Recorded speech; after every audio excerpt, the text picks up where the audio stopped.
इस कहानी में जानेंगे लक्ष्मण ने शूर्पणखा के नाक और कान क्यों काटे और श्री राम ने खर दूषण जैसे भयंकर राक्षसों का कैसे सामना किया। अगर आपको ये स्टोरी अच्छी लगे तो इस वीडियो को लाइक और शेयर जरूर कीजिएगा। तो शुरू करते हैं कहानी पंचवटी के। 10 साल दंडकारण्य में बिताने के बाद राम, लक्ष्मण और सीता महर्षि अगस्त्य से मिले। उनसे सुझाव और आज्ञा लेकर वे पंचवटी के लिए प्रस्थित हुए।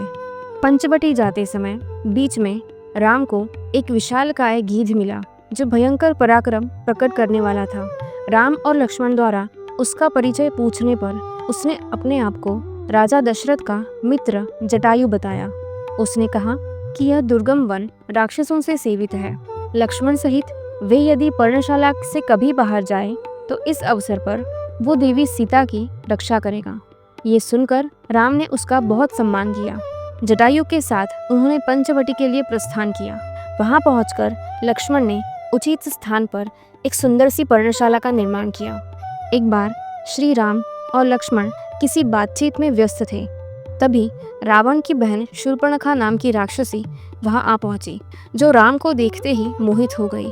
उसने राम से इस जंगल में आने का कारण पूछा, फिर अपने बारे में बताते हुए कहा कि वो शूर्पणखा है, विश्रवा मुनि के पुत्र रावण, कुंभकर्ण और धर्मात्मा विभीषण की बहन। खर और दूषण भी उसी के भाई थे। शूर्पणखा ने कहा कि उसका मन उन 2 तेजस्वी पुरुषों पर आसक्त हो गया है, इसलिए वो श्री राम जैसे पुरुषोत्तम के प्रति पति की भावना रखकर बड़े प्रेम से आई है। किंतु श्री राम उसकी बात सुनकर हंसने लगे। अपने आप को विवाहित बताकर उन्होंने उससे लक्ष्मण के पास जाने के लिए कहा। लक्ष्मण के पास जाने पर शूर्पणखा ने उन्हें भी मनाने का प्रयास किया, जिसमें वह सफल न हो सकी। वो फिर से राम के पास आई। सीता को राम के साथ बैठा देख वो उनके प्रति दुर्वचनों का प्रयोग करने लगी और सीता को खाने के लिए उन पर जोर से झपट पड़ी, जिसके कारण राम ने कुपित होकर लक्ष्मण से उन्हें अंगहीन करने के लिए कहा। देखते ही देखते लक्ष्मण ने शूर्पणखा के नाक और कान काट दिए। खून से भीगी हुई वह भयंकर एवं विकराल निशाचरी चित्कार करने लगी और भागकर अपने भाई खर के पास पहुंची। अपनी बहन को इस अवस्था में देख के खर को बहुत क्रोध आया और उसने इस सब का कारण पूछा।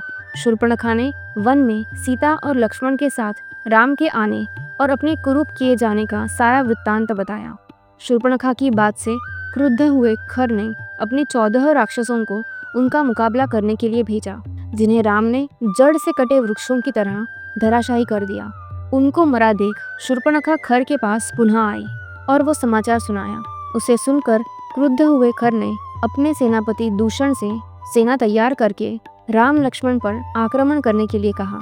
उसे आता देख श्री राम ने सीता को लक्ष्मण के साथ एक गुफा में सुरक्षित भेज दिया और स्वयं खर, दूषण और उनकी सेना से लड़ने लगे। पहले सेना के साथ दूषण मारा गया, फिर त्रिशिरा आया, उसकी गति भी दूषण के समान ही हुई और अंत में श्री राम का खर के साथ भीषण संग्राम हुआ।